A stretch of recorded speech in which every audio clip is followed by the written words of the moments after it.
Hay algo curioso en el agua, y es que cuando el agua corre, da vida, pero cuando el agua se estanca, se corrompe. Puede venir de la fuente más pura, puede ser el agua más cara, de la mejor fuente, del mejor lugar, de la mejor calidad, pero si esa agua deja de moverse y pasa mucho tiempo estancada, se contamina, pierde su olor, pierde su sabor y pierde al final su propósito, ¿verdad? Y esta semana tuve un ejemplo clarísimo de eso. El domingo pasado, alguien dejó una jarra de limonada allí sin fregar, se olvidaron de fregar la jarra de limonada. Y yo me vine a dar cuenta el viernes, o sea, esa jarra estuvo desde el domingo pasado hasta este viernes. Y cuando la fui a mirar, ¡oh sorpresa! Tenía una costra de moho y una baba blanca ahí dando vueltas que era un poco repugnante. El olor era insoportable, ya a la vista era desagradable, pero cuando levanté la tapa era como ¡qué asco!, ¿verdad? Y era la misma agua con limón que nos refrescó a todos el domingo anterior, pero al quedarse ahí quieta, expuesta al sol, expuesta al calor, pues se volvió una especie de líquido viscoso repugnante. Y pensé que es muy fácil que eso mismo que le pasó a esa jarra nos pase a nosotros también. Cuando el agua de Dios deja de moverse en nuestra vida, cuando nos acomodamos, cuando dejamos de fluir, pero no fluir esto que está de moda, sino el fluir del Espíritu, es de lo que estoy hablando. Lo que antes refrescaba, cuando deja de fluir, cuando se estanca, empieza a oler raro, ¿verdad? Empieza a verse raro. Y no porque la fuente haya cambiado, la fuente no tiene la culpa, ¿verdad? Sino porque nosotros lo hemos dejado estancar. Y en las últimas semanas, Dios nos ha estado preparando para esto. Nos ha estado hablando acerca de perdón y de expiación, como veíamos hace 2 domingos o 3, no sé, ya no llevo la cuenta. Cuando hablábamos de Yom Kippur, ese día del perdón y de la expiación, y también cómo Jesús abrió un camino que nos da acceso directo al Padre, ¿verdad? El acceso está abierto y está libre. La semana pasada Dios nos habló acerca de cimentar en la roca, de hogares que permanecen aún cuando las tormentas llegan. Y también Dios nos habló de las raíces amargas, de cómo tratarlas, cómo a veces tenemos que cortar, cómo a veces tenemos que romper con ciertos patrones para poder seguir avanzando y construyendo algo sano, cómo hay muros que tirar y también tenemos que dejar que Él reconstruya todo sin ponerle ni peros ni límites. Y todo esto tenía un propósito y era preparar el cauce, preparar el terreno. Dios no solamente estaba limpiando, sino que también estaba preparando el terreno para que todo empiece a fluir. Y hoy vamos a ver una visión de Ezequiel. La vamos a leer ahora, todavía no. Y Ezequiel fue un profeta que vivió en un tiempo en el que él pudo llegar a ver el templo destruido, la ciudad arrasada y a su pueblo viviendo en el exilio. Le tocó vivir ese tiempo, viviendo allí sin esperanza. Ellos pensaban que Dios se había ido para siempre y que su presencia nunca más iba a estar entre ellos. Pero en medio de toda esa tristeza, de todo ese dolor, Dios le muestra algo completamente nuevo. Y eso lo vamos a ver ahora. Un templo del que sale un río. Brota un río desde allí. Un río que empieza chiquitito, casi invisible, pero que a medida que va avanzando se convierte en una corriente que es imparable, que lo transforma todo a su paso. Y lo más increíble es que ese río no cae del cielo, no es una cascada, no viene de una montaña súper alta, no viene porque una tormenta lo rebosó, ni viene de una fuente natural, sino que el río sale del templo. Y eso lo cambia todo. porque el mensaje que Dios nos quiere dar hoy es que Él no nos va a enviar algo desde afuera, sino que Él ya ha puesto algo que está dentro de la iglesia, que está dentro de cada uno de nosotros, que puede sanar la tierra. Y vamos ahora a leer Ezequiel capítulo 47, de los versículos 1 al 12. Dice así: en mi visión, el hombre me llevó nuevamente a la entrada del templo. Allí vi una corriente de agua que fluía hacia el oriente por debajo de la puerta del templo y pasaba por la derecha de la parte sur del altar.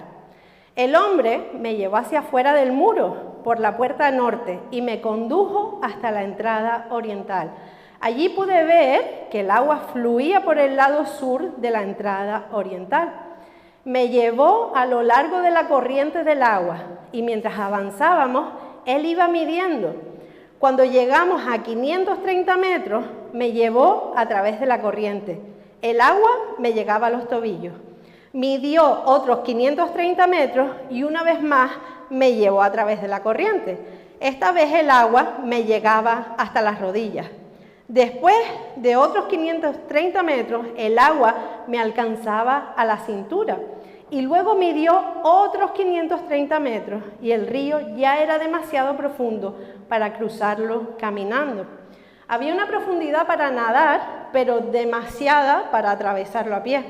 Me preguntó: hijo de hombre, ¿has estado observando? Después me llevó de regreso por la orilla del río. Al volver, me sorprendió ver muchos árboles que crecían a ambos lados del río. Entonces me dijo: este río fluye hacia el oriente, atraviesa el desierto y desemboca en el valle del Mar Muerto. Esta corriente hará que las aguas saladas del Mar Muerto se vuelvan puras y dulces. Vivirán cantidad de criaturas vivientes por donde llegue el agua de este río. Abundarán los peces en el Mar Muerto, pues sus aguas se volverán dulces. Florecerá la vida a donde llegue este agua. Habrá pescadores a lo largo de las costas del Mar Muerto, desde En-Gadi hasta En-Eglaim. Toda la costa estará cubierta de redes secándose al sol. El Mar Muerto se llenará de toda clase de peces, igual que en el Mediterráneo. No obstante, los pantanos y las ciénagas no se purificarán, quedarán salados. A ambas orillas del río crecerá toda clase de árboles frutales. Sus hojas nunca se marchitarán ni caerán, y sus ramas siempre tendrán fruto. Cada mes darán una nueva cosecha, pero se riegan con el agua del río que fluye del templo. Los frutos servirán para comer y las hojas se usarán para sanar. Y Ezequiel ve esta visión, que al principio cuando la leemos así, estamos fuera de contexto, es como un poco lío, pero vamos a ir por partes. Ezequiel ve en esta visión cómo un pequeño río está saliendo del templo. No es un río grande, sino que es una corriente pequeña, es casi insignificante, ¿verdad? Y sin embargo, vamos a ver que esa corriente pequeña es el comienzo de todo. A veces lo que Dios empieza en silencio es lo que más nos cambia al final. Una oración, una lágrima derramada, un gesto sencillo y de pronto algo se empieza a mover dentro de nuestro y empiezan los cambios. Y justo así es como nace este río, nace allí en lo escondido. Dice que sale de debajo del templo, pero termina transformándolo todo. Y el texto nos dice también que el agua fluía hacia el oriente. Y eso no es un detalle cualquiera, porque en la Biblia el oriente siempre representa la luz, los nuevos comienzos, la restauración. Es el lugar donde amanece el sol, el punto donde comienza un nuevo día. Nosotros sabemos que el sol sale por el este y se pone por el oeste, pero el lenguaje bíblico es que sale por el oriente y se pone por occidente. El templo mismo estaba también construido mirando hacia el este, Así que cada vez que alguien entraba en el templo, le estaba dando la espalda a la oscuridad de Occidente y estaba caminando hacia la luz de Oriente, ¿verdad? Y esa es una imagen que lo explica muy bien. El río de sanidad va hacia el amanecer. Dios siempre avanza, Dios nunca se mueve hacia atrás. Y puede que hoy sientas, no sé cómo estás, pero puede que sientas que has perdido fuerza, que algo se rompió por el camino, o que espiritualmente, en vez de avanzar, has ido retrocediendo o te has quedado estancado. Pero si sigues dentro del cauce del río, Él te va a seguir llevando hacia adelante, pero solo si tú te dejas. Ezequiel dice que el agua salía desde debajo de la puerta del templo hacia el oriente y que luego empezaba a correr hacia el lado sur del altar. Y esto significa algo importante, significa varias cosas. Significa que el río nacía de la presencia de Dios. Luego pasaba por el altar de sacrificio y luego ya salía del templo y seguía su curso hacia adelante. Y el altar en ese tiempo era el lugar donde se trataba con el pecado. Allí el pueblo iba a ofrecer sus sacrificios para recibir el perdón y poder de esa manera volver a acercarse a Dios. Era el punto, ese altar era el punto donde la culpa se cubría y la relación se restauraba, aunque tuvieron que hacerlo una y otra vez, pero era el punto donde encontraban eso, era el punto donde hacían reset una y otra vez. Por eso tiene todo el sentido que el río salga de la presencia de Dios y pase por el altar, porque el altar representaba la reconciliación y el río representaba la presencia de Dios, ahí fluyendo con libertad. Y este es el orden, porque Dios no derrama su presencia donde aún no hay reconciliación. Por eso primero sale de allí y luego pasa por allá. Primero limpia y luego fluye. Y la sangre del sacrificio hacía posible el acceso. Y el agua simbolizaba lo que venía después, la vida que venía después. Primero la sangre limpiaba, la sangre del sacrificio, y luego el agua daba vida. Primero había expiación, que era perdón por los pecados, y luego había fluir. Primero se restauraba la relación y después Dios ahí derramaba de su presencia. Así que cuando el río pasa por el altar, nos recuerda que la vida de Dios fluye desde lo que Él ya ha perdonado. El fluir de su espíritu nace donde hay rendición de nuestra parte, ¿verdad? Donde el corazón ya se volvió a Dios, donde la gracia ya tocó lo más profundo de nuestras vidas. Y Dios no empieza su obra desde fuera, sino que lo hace desde dentro, desde lo que ya ha sido purificado, rendido y también consagrado. Y cuando eso ocurre, entonces el río comienza a moverse y a extenderse y se transforma en un canal que no solamente nos bendice a nosotros, sino que también bendice a otros. Así que toda esta visión de Ezequiel apuntaba a algo aún mayor. Ezequiel estaba viendo una promesa. Estaba viendo la promesa de que un día habría un altar perfecto y un sacrificio que no debería repetirse una y otra vez y que de ese altar iba a brotar vida eterna.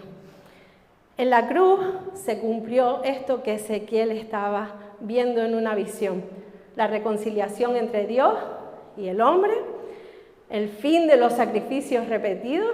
Ya sabemos que Jesús murió una sola vez y para siempre, y el comienzo de un nuevo fluir que además sería permanente, la presencia del Espíritu Santo en cada uno de nosotros. Cuando Jesús murió, no solamente pagó el precio por nuestro pecado, sino que abrió el acceso a la presencia de Dios, y ese acceso quedó sellado para siempre. Y Juan cuenta algo muy significativo acerca de ese momento en el que Jesús murió, que el velo del templo se rasgó, estaban pasando muchas cosas a la misma vez, pero Juan cuenta un detalle en Juan 19:34 y dice: uno de los soldados le atravesó el costado con una lanza y al instante salió sangre y agua. Jesús estaba allí en la cruz y un soldado le lanzó la lanza y salió sangre y agua. Y Juan no escribió este detalle ahí como una casualidad, como un detalle curioso para que lo tengas, como un detalle médico. Y claro que está describiendo un hecho que fue real. El cuerpo de Jesús ya estaba sin vida, ahí salió lo que quedaba, ¿verdad? Y la acumulación de líquido alrededor de sus pulmones era esa agua que estaba saliendo junto con la sangre. Pero Juan entendió también un detalle que era más profundo. La sangre representaba el perdón y el agua que salió también representaba la vida. Dio su sangre y su vida. Primero la sangre que limpia y luego el agua que da vida. Y es el mismo orden que vio Ezequiel, ¿verdad? Primero el altar con la sangre y luego el río con el agua. Y muchos de los primeros cristianos también vieron una relación entre este detalle que da Juan y la profecía de Ezequiel. Y San Jerónimo lo expresó así: así como del templo de Ezequiel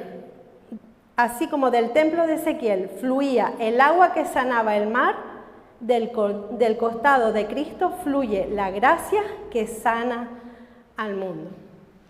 Y vamos a seguir avanzando. Seguramente se han dado cuenta también que Ezequiel no estaba solo en esa visión, ¿verdad? Ezequiel dice que el hombre lo guiaba, que hay un hombre que estaba allí mostrándole los distintos lugares. Pero ¿quién es ese hombre?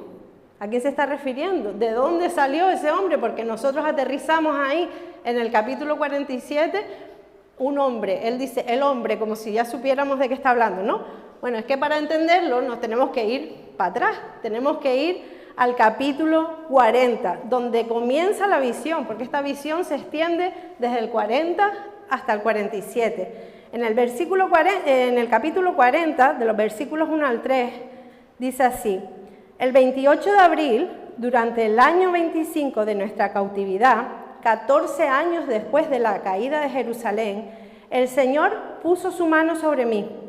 En una visión que provenía de Dios, Él me llevó a la tierra de Israel y me puso sobre una montaña muy alta. Desde allí pude ver hacia el sur lo que parecía ser una ciudad. A medida que me acercaba, vi a un hombre de pie junto a la puerta de la entrada y su rostro brillaba como el bronce. En la mano tenía una cuerda de medir hecha de lino y una vara para medir. Y yéndonos al contexto de Ezequiel, en ese momento en el que él recibe la visión, habían pasado, como dice ahí el versículo 1, 25 años en el exilio y 14 años desde que Jerusalén había sido completamente destruida. Así que en ese tiempo la generación de Ezequiel, el pueblo de Dios, vivía sin templo, vivía sin esperanza y vivía sin tierra ninguna, ¿verdad? Pero vemos como Dios levanta a Ezequiel para mostrarles que aún no había terminado con ellos, que aún había esperanza. Y en la visión, Ezequiel ve a este mensajero, que era un mensajero celestial, y está allí parado en la puerta de la entrada. Y ese hombre era un mensajero enviado por Dios mismo para irlo guiando y acompañándole y explicándole todas las cosas que le iba a enseñar. Porque si se cogió 7 capítulos, es que la visión era larga, extensa y profunda y había que explicar muchos detalles. Entonces necesitaba a alguien, ¿verdad? Ese hombre, ese mensajero, representaba por un lado la autoridad divina y por otro lado representaba también que los planes de Dios están medidos con exactitud. Y ahora vamos a ver por qué. Dice el texto, primero, que su rostro brillaba como el bronce, ¿verdad? Esto nos habla acerca de la gloria, que era un ser celestial. Y además nos dice que llevaba dos instrumentos en la mano. Dice que llevaba una cuerda de lino que se usaba para medir distancias largas, y una vara de medir también, pero que se usaba para distancias más cortas, para medir detalles.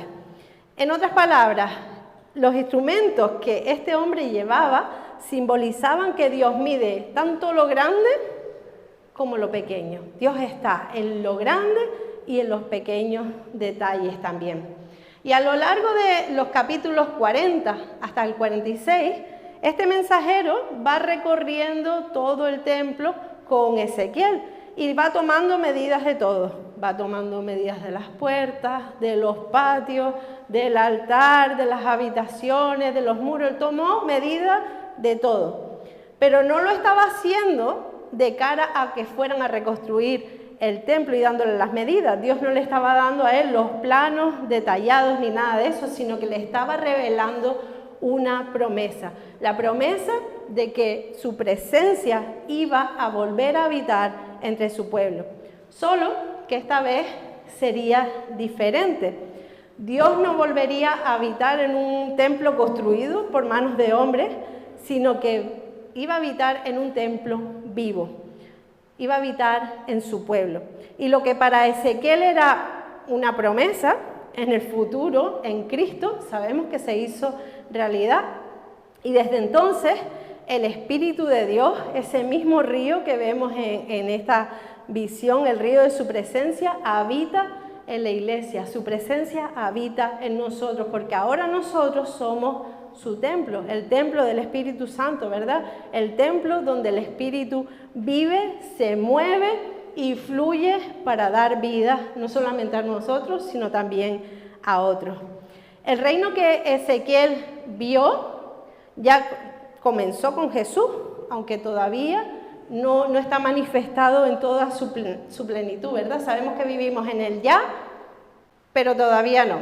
Ya experimentamos de su presencia, ya experimentamos parte de su reino, pero todavía seguimos esperando que Él regrese y su reino sea completamente instaurado.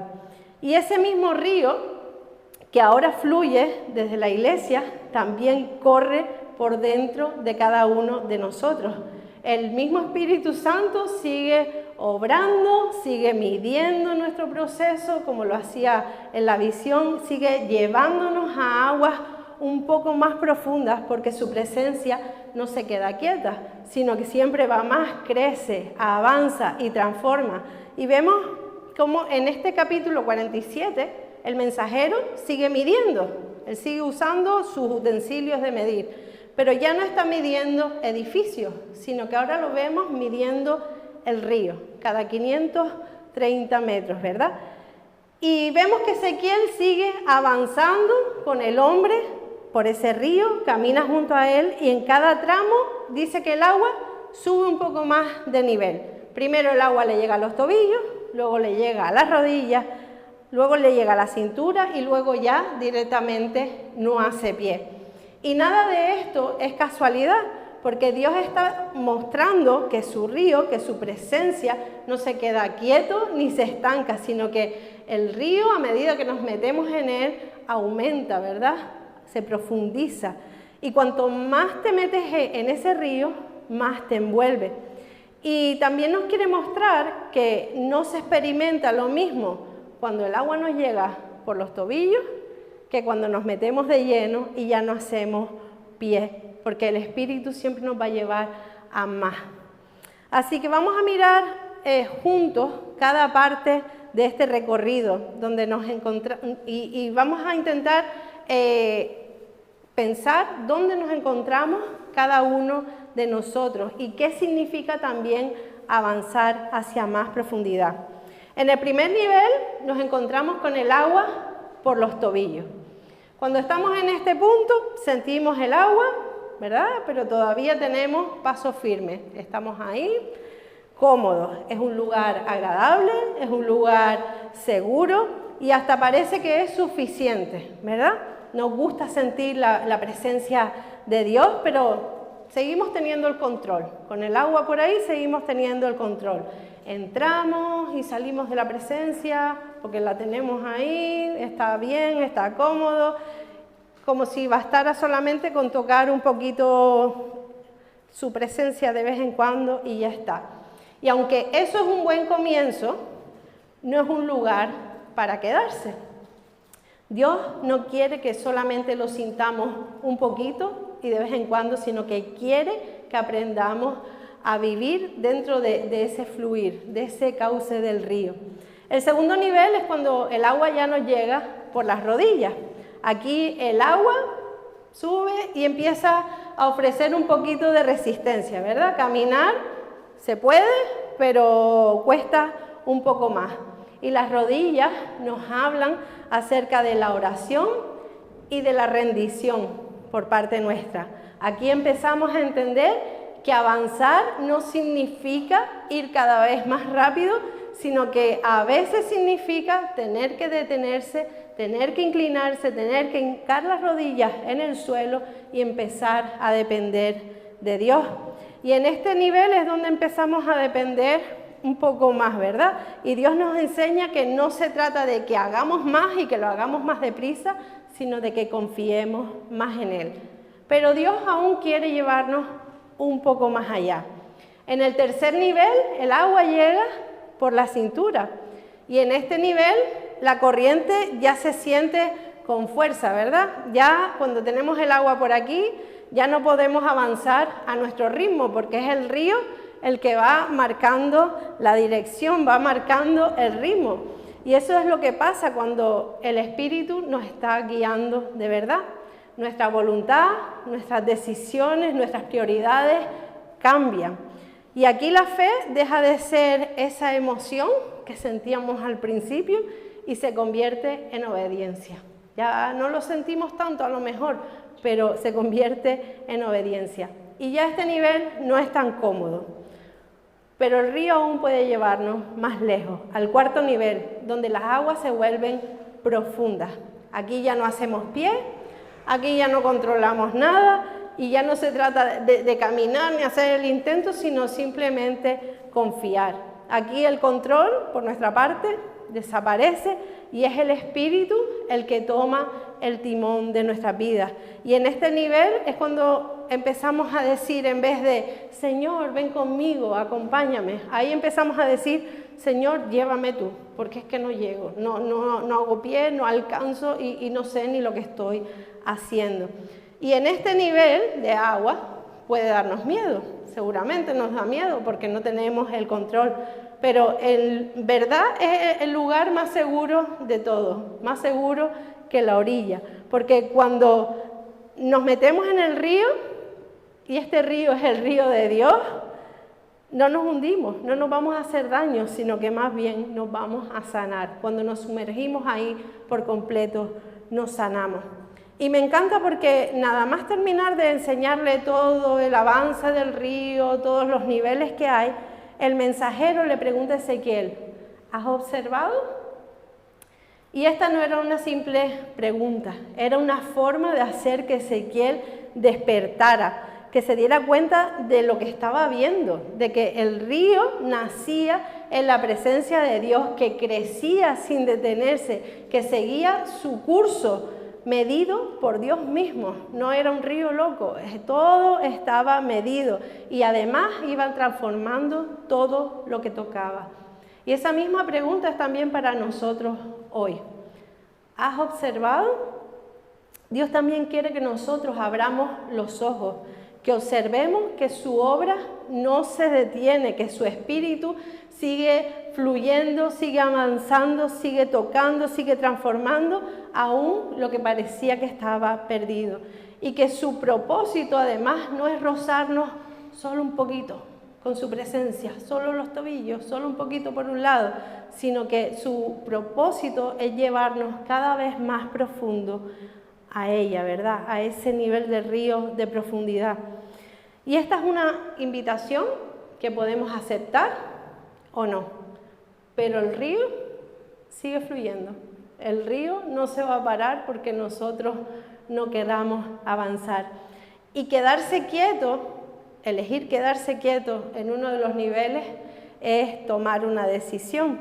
El fluir del Espíritu no va a parar.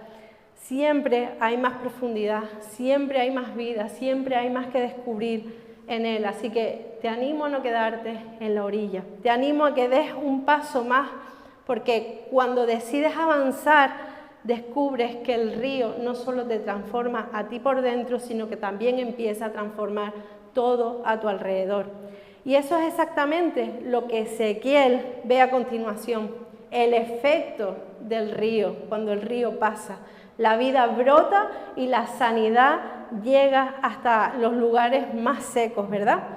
Después de caminar por ese río y ver cómo cada vez se hacía más profundo, Ezequiel es llevado de nuevo a la orilla y se sorprende porque ve algo que antes no estaba ahí. Dice que había árboles frutales creciendo a ambos lados del río. Donde antes solamente había tierra seca, ahora había vida brotando. Y entonces el mensajero empieza a explicarle. Ya el viaje se acabó, ya no se lo lleva para ningún sitio más. Empieza a explicarle que ese río va mucho más allá de lo que él está pudiendo ver. Que ese río sigue fluyendo hacia oriente, que atraviesa el desierto y que incluso llega al mar muerto. Y ese recorrido no es casualidad. Primero sale del templo, pasa por el altar, cruza el desierto y llega al mar muerto. Y cada parte tiene un sentido. El desierto es ese lugar de sequedad, ese lugar de cansancio, de espera, de agotamiento. Es donde la vida parece que se detiene y donde las temporadas que caminamos y no vemos frutos. Pero el río no rodea el desierto. El río no evita el desierto, sino que lo atraviesa. Hay un río ahí atravesando el desierto. Y esto nos recuerda a nosotros que Dios no nos va a evitar el desierto. Dios no nos va a evitar los procesos difíciles en nuestra vida, sino que los va a convertir en lugares de encuentro, porque su río, su presencia también está en el desierto.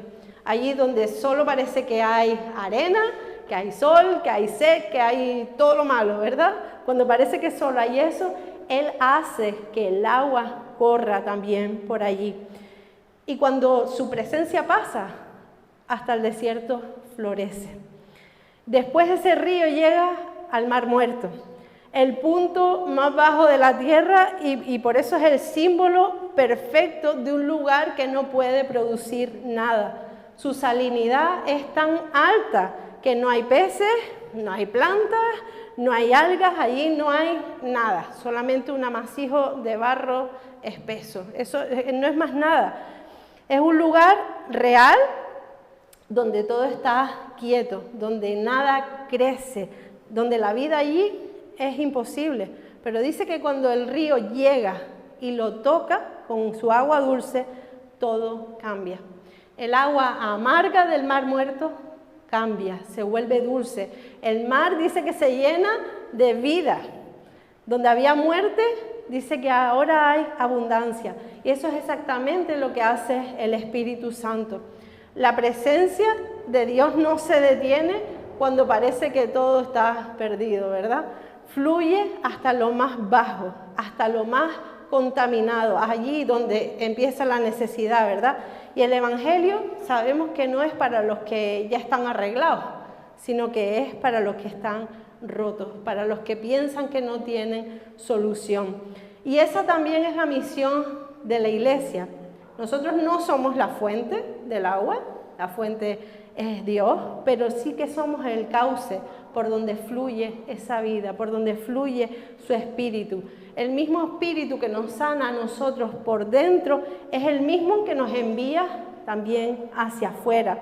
Y cuando el pueblo de Dios permite que el espíritu fluya libremente, no con barreras que a veces le ponemos, cuando las aguas no se estancan, sino que avanzan y restauran, entonces podemos alcanzar hasta lo que está muerto.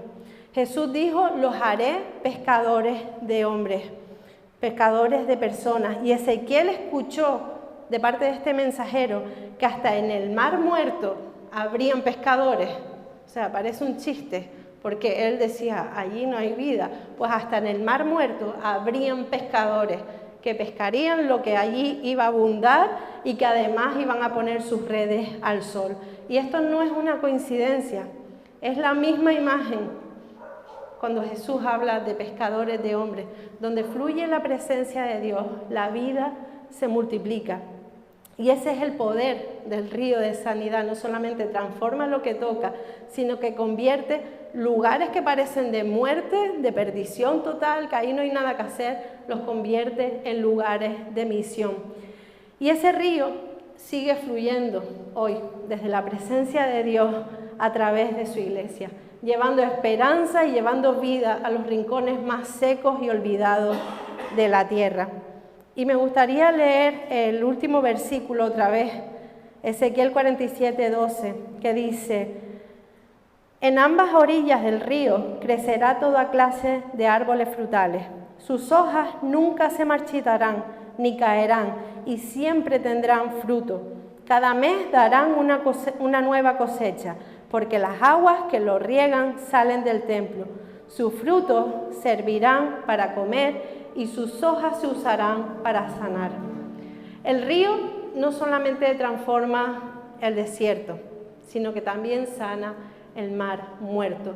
Dice que también da fruto permanente porque hay agua viva, hay crecimiento y donde el Espíritu fluye, el agua no se agota.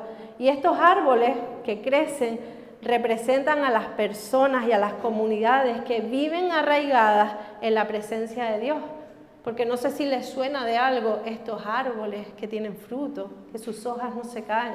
Esto está en el Salmo 1, que dice: será como árbol plantado junto a corrientes de agua, que da fruto a su tiempo y su hoja no cae. Y en Apocalipsis también vemos algo así, algo acerca de un árbol que siempre tiene hojas, que siempre tiene fruto, que siempre se recoge cosecha. Y cuando nuestra vida está conectada al río del Espíritu, no depende de las estaciones, ¿verdad?, de las malas épocas, porque su raíz no está en las circunstancias, sino que la raíz está en la fuente de ese río que sale del templo. Ezequiel dice que cada mes produce fruto y que sus hojas sirven para sanar. Eso significa que el fluir de Dios no solamente alimenta a aquel que lo recibe, al fruto que se recibe, sino que también bendice a los que están cerca. Podemos compartir ese fruto, los demás se pueden bendecir con eso, ¿verdad? Y la iglesia está llamada a ser así. Un lugar donde otros puedan venir, donde puedan saciar su hambre, donde se puedan alimentar, donde puedan descansar, puedan encontrar consuelo y sanidad. Estamos llamados a ser una comunidad donde la vida se nota, que estamos vivos.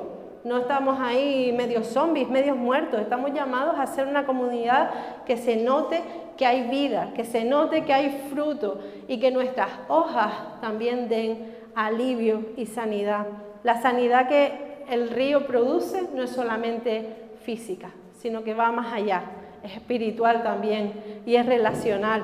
Y cuando el Espíritu fluye en una persona o comunidad, se empiezan a sanar heridas, se empiezan a restaurar relaciones, se empiezan a ablandar corazones que estaban endurecidos y empieza a haber perdón y esperanza. Por eso el río de sanidad no termina en un milagro, sino que termina en una vida que es fértil. No se acaba en un milagro puntual, sino una vida fértil que siempre está produciendo fruto. Y este es el propósito final del fluir de Dios, que su pueblo sea portador de vida, que no solamente seamos un recipiente muy chulo, muy bonito, lleno de vida, pero para nosotros solos. Eso no es lo que Dios quiere. Dios no nos llena a nosotros para que acumulemos y nos lo quedemos para nosotros, sino que nos llena para que lo compartamos. El Espíritu no solamente está para emocionarnos en los momentos de alabanza o cuando estamos orando por algo muy profundo y somos quebrantados, sino que el Espíritu está para transformarnos, para ser canales de vida también para otros. Y cuando su presencia pasa a través de nosotros, lo que toca cobra vida. Cuando su presencia pasa a través de nosotros, no podemos quedar igual, porque lo transforma todo. Y el río que Ezequiel vio solamente era una visión del futuro. Pero más allá de eso también era una imagen del corazón de Dios. Un río que sale de su presencia, que pasa junto al altar, atraviesa lo seco y lleva sanidad a lo que estaba muerto. Ese mismo río sigue fluyendo hoy, y no solamente para nosotros, sino también que a través de nosotros, porque el plan de Dios para su pueblo es que no nos guardemos el agua, sino que la dejemos correr. Cuando su espíritu se mueve en una vida, esa vida empieza a sanar. Cuando el espíritu se mueve en medio de una comunidad, la comunidad cambia. La iglesia se convierte en ese cauce de esperanza, en un lugar donde les digo, la vida se nota. Que no nos vean ahí fuera y digan, uy, yo quiero entrar, esa gente parece muerto. Que la vida se note, donde otros puedan venir a beber y sanar. Pero el mensajero también le explica algo a Ezequiel, que a pesar de que el río va a pasar, hay pantanos y hay ciénagas que no van a ser purificadas. Y no porque el río no tenga poder para hacerlo, sino porque los pantanos y las ciénagas no dejan que el agua pase. Y eso también nos habla de nosotros. El río tiene poder para sanar, pero hay zonas que si no se abren van a permanecer estancadas, pero por decisión propia. No porque Él no quiera, sino porque hemos decidido, ahí no pasa. Las ciénagas se endurecen, se vuelven densas y están desconectadas totalmente del fluir. Van a permanecer saladas y estériles porque no permiten que la gracia las limpie. El Espíritu tiene el poder de traer vida donde no la hay, pero necesita que le demos acceso total. Así que esta es la invitación, que no seamos un templo seco, que seamos un templo vivo, como personas, ¿verdad? Nuestro cuerpo, que seamos un templo vivo, que seamos un pueblo donde el río de Dios fluye libremente, que no tengamos al Espíritu Santo ahí contristado en una esquina con un montón de restricciones, aquí no, esto no, sino que lo dejemos trabajar y fluir en nuestras vidas, que no nos quedemos contemplando la vida desde la orillita, donde es seguro, donde el agua nos deja caminar, entrar y salir, sino que nos dejemos llevar por el fluir del Espíritu, en unidad, en gracia y también en misión. Y cuanto más profundo vayamos, mejor, porque el río que trae sanidad no se detiene. Y si en alguna parte de tu vida te has estancado, si alguna parte de tu vida se ha puesto rara, turbia, como la jarra de limonada del domingo pasado, si hay algún moho, alguna baba extraña por ahí flotando, Dios no viene a desecharla. Hace lo mismo que yo hice, lavarla. No creo que Él ponga cara de asco, igual que yo, pero lavarla, ¿verdad? Sacar esa suciedad y poner agua limpia. Dios no viene a desecharnos, viene a purificarnos, a limpiarnos, a remover todo aquello que se haya podrido y volvernos a hacer fluir. Pero para eso tenemos que tomar una decisión y dejarlo hacer, porque Él no va a venir a irrumpir y lo haces porque yo te lo digo, sino tenemos que dejarlo trabajar. Así que vamos a orar. Señor, te damos las gracias porque nos hablas por medio de tu palabra, Señor, y siempre sale nuestra realidad reflejada en ella, Señor. Te damos las gracias porque sabemos que hablas a cada uno según su necesidad, Señor. Te pedimos que seas tú obrando en nuestras vidas, Señor. Que seas tú ayudándonos a no quedarnos solamente con la información, sino dejar que tu Espíritu Santo nos transforme.